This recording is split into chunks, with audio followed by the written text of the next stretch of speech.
Hello and welcome to Housing TV News at the top of the hour, coming to you from our studios here in the nation's capital, Abuja. I am Dorcas Chia. Our top stories. The federal government unveils nationwide digital learning initiative, distributes smart boards to public schools. Soldier kills wife, commits suicide in Niger State.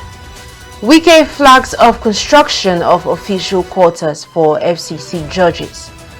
On the foreign scene, Trump declares the end of Gaza war as last Israeli hostages swapped for Palestinian detainees. And now the news in detail. The federal government has launched a major digital education initiative aimed at transforming teaching and learning in Nigeria's education sector. Speaking at the flag-off in Lagos, the Minister of Education, Dr. Tunji Alausa, unveiled the Digitalization of Public Schools initiative led by the Universal Basic Education Commission. The program includes the nationwide distribution of interactive smart boards to promote technology-driven classrooms. Alausa said the initiative aligns with President Bola Tinubu's renewed hope agenda and aims to equip pupils with digital literacy, coding, and STEM skills for the future. UBEC Executive Secretary Dr. Aisha Garba described the initiative as a milestone in Nigeria's journey towards digital learning, pledging that no child, teacher, or school will be left behind in this digital revolution. And now the federal government says it has disbursed over 300 billion naira to more than 8.1 million households nationwide under the Conditional Cash Transfer Program. Minister of State for Humanitarian Affairs and Poverty Reduction, Dr. Yusuf Tanko Sununu, disclosed this in Abuja during a roundtable to mark the 2025 International Day for Disaster Risk Reduction. He said the initiative under President Bola Tinubu's renewed hope agenda has improved health, education, and resilience among low-income families. Dr. Sununu also announced plans to provide 6.3 billion naira in interest-free loans to 21,000 flood victims and launch a new empowerment scheme for internally displaced persons in partnership with the Agricultural Ministry. Meanwhile, NEMA Director General Zubadia Umar unveiled new frameworks, the NEMA Strategic Plan 2025 to 2029 and the National Disaster Risk Reduction Strategy 2025 to 2030, aimed at strengthening national resilience and proactive disaster management. Over 200 widows of Nigeria Customs Service personnel have received training and starter packs in various trades, including tailoring, to help them become self-reliant and support their families. The empowerment program, organized by the Customs Officers' Wives Association, aims to improve the academic well-being of widows and vulnerable members of society. At the flag-off ceremony in Sokoto, the wife of Comptroller General of the Customs, Mrs. Kikilomod Adeni, and Sokoto State First Lady Hajia Fatima Aliyu urged the beneficiaries to make good use of the opportunity and contribute to community development. All these things that we're giving here this is not all they need, but it's just to give them something to start with. This is like an encouragement that they can do it. When they start small, then you grow bigger. So we will be doing that this afternoon. Whether you are passionate about fashion or food or crafts, whatever, these resources will help turn passions. We will turn it into thriving businesses. So I want to implore all of us to come together to build a sustainable livelihood, to foster economic growth, and strengthen our communities. Customs Service for their commitment to this noble cause. I also urge our beneficiaries to use this support wisely to become self-reliant and inspire others through their success stories.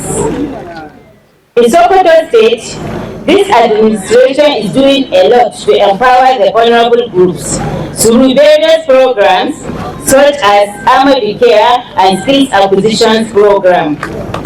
We have so far trained thousands of youths and women in different skills. All the trainees were given tools and start-up capital by the state government. Ladies and gentlemen, on the tree planting exercise, trees symbolize life, continuity, and sustainability. In the case of climate change and environmental degradation, this step contributes not only to greening our environment, but also to safeguarding the future for our children. Mrs. Aliyu commended the initiative, describing it as a model for women empowerment and a reflection of the state government's commitment to supporting vulnerable groups. Seek your indulgence to say a word of appreciation to our president.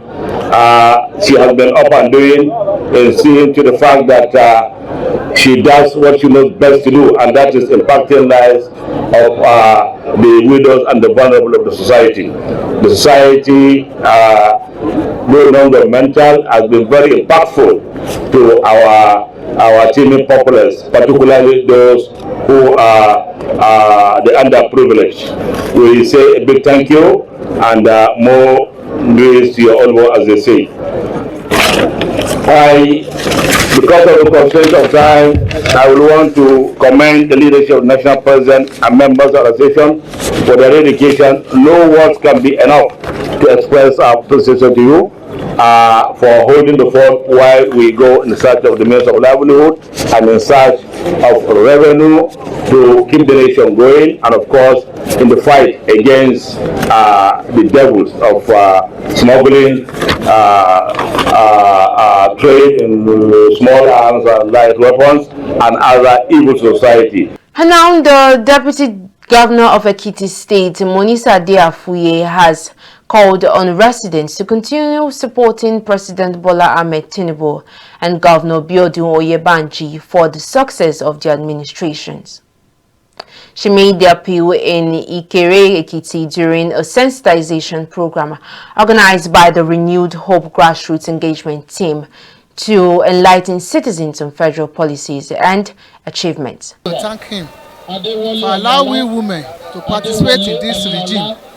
My message to appointees or the political family is that anywhere they are, they should try as much as possible to remember their people at home, because one day they will leave the office and they will come back to their various house. Afuye commended President Tinubu for promoting women's participation in leadership, noting the growing number of women in key positions nationwide. Convener of the initiative, Abimbola Daramola, said the program aims to deepen awareness and mobilize grassroots support for the president's vision, assuring that the more empowerment opportunities are coming to Ekiti residents. I feel like I should come back to my people because I grew up with them. These are my people, this is my structure, these are my strength, and then this is my power as a political appointee. And that's why as an appointee under this administration, I have come home to represent the president, because it can't be everywhere. And as a youth that believes so much in the political administration and political school of thought of President Bola Ahmed Tinubu, I think I happen to be a grassrooter because I've learned from the best, and the best is President Bola Ahmed Tinubu. Away from that story, the Civilian Joint Task Force has reiterated its commitment to supporting security agencies in the fight against banditry, arms smuggling, and other crimes across Nigeria. Speaking in Kaduna, the national chairman of the Civilian Joint Task Force, Engineer Muhammad Kailani, said the group remains dedicated to complementing the efforts of the police, military, and other security operatives in safeguarding opportunities. He expressed concern over the infiltration of bandits and illegal arms through Nigeria's porous borders, warning that such threats undermine national peace and flood security. Kailani emphasized the need for stronger grassroots collaboration to curb radicalization, gangsterism, and other social vices fueling insecurity. Through the border, they used to import illegal arms, and bandits are pouring in every day in our country. Can we allow that to continue? No, sir. We need to be disciplined. We need to follow the channel of communication. When you do that with honesty, sincerity of purpose, we are going to succeed. They have already said all the jobs we've been doing, we've been supporting the police. Somebody mentioned here, even the army, the DSS, and other paramilitary, they are all under police. So we hope we continue to work tirelessly, harmoniously with the police to make sure that we get rid of all these criminals in our society. He commended President Bola Tinubu, the Inspector General of Police, and Chief of Defense Staff for their support in training and equipping local security volunteers, assuring that the Civilian Joint Task Force would continue to uphold professionalism and respect for the rule of law. Government gave them the prerogative to read our roads of towns from Abuja to Port Harcourt, from Port Harcourt to Umuahia and Abia to all eastern states. We are starting from the north. When you buy a bag of rice at the rate of 50,000, count along the road between Abuja or Kaduna to Lokoja, they will collect more than 100,000. Some of them even they are carrying guns. So we are studying the system through intelligence, the gray areas. Like the one now we want to go to Port Harcourt to Umuahia, that route, we have cultists, we have militants, but we are going to deal with them, God's willing. We want to, the government has directed, we should get rid of discounts so that we can have food security in Nigeria. With its new national headquarters in Kaduna, the Civilian Joint Task Force pledged continued loyalty to the government and unity among Nigerians, stressing that diversity should remain a source of strength in the fight for peace and stability. The Kebbi state government has dismissed reports claiming that bandits invaded Makuku village in Sakaba local government area and killed several people. In a statement, the chief press secretary to the governor, Ahmed Idris, described the report aired by a local FM station as false and misleading, saying no such incident occurred in Kebbi state. He clarified that the reported attack actually happened in Rijau, Niger State, and commended the military base established in Sakara by Governor Nasir Idris for enhancing security in the area. The CPS urged the radio station to retract the story and apologize to the public, stressing the importance of verifying sensitive security information before broadcast. He called on residents to remain calm and continue their normal activities, assuring that the state government remains committed to maintaining peace and supporting security agencies with the necessary logistics to keep Kebbi State safe and crime-free. And now the Nigerian Army has confirmed the death of a soldier, Lance Corporal Akinleye Femi, who reportedly killed his wife before taking his own life at the Wawa cantonment in Bogu local government area of Niger State. According to a statement by the Acting Assistant Director, Army Public Relations Officer, Army Public Relations 22 Armored Brigade, Captain Stephen Wankwo, the tragic incident occurred on October 11, 2025, leaving residents of the barracks in shock. Preliminary investigations revealed that the soldier who was on duty had sought permission to attend to personal matters shortly before both he and his wife were found dead in their apartment. Captain Wankwo said the bodies have been preserved and an in-depth investigation has begun to determine the cause of the incident. Meanwhile, the commander of the 22 Armored Brigade, Brigadier General Ezra Barkins, has assured the public that the matter will be thoroughly investigated and the findings made public. We take a pause here, and up next are news stories from the build sector. Stay with us. This is Housing TV Africa on YouTube and click on the subscribe button. Subscribe to Housing TV Africa to stay updated on latest happenings in Nigeria's housing sector. Follow our social media pages, like and share our posts on Facebook, Housing TV Africa, on Twitter, Housing TV Africa, Instagram, Housing TV Africa.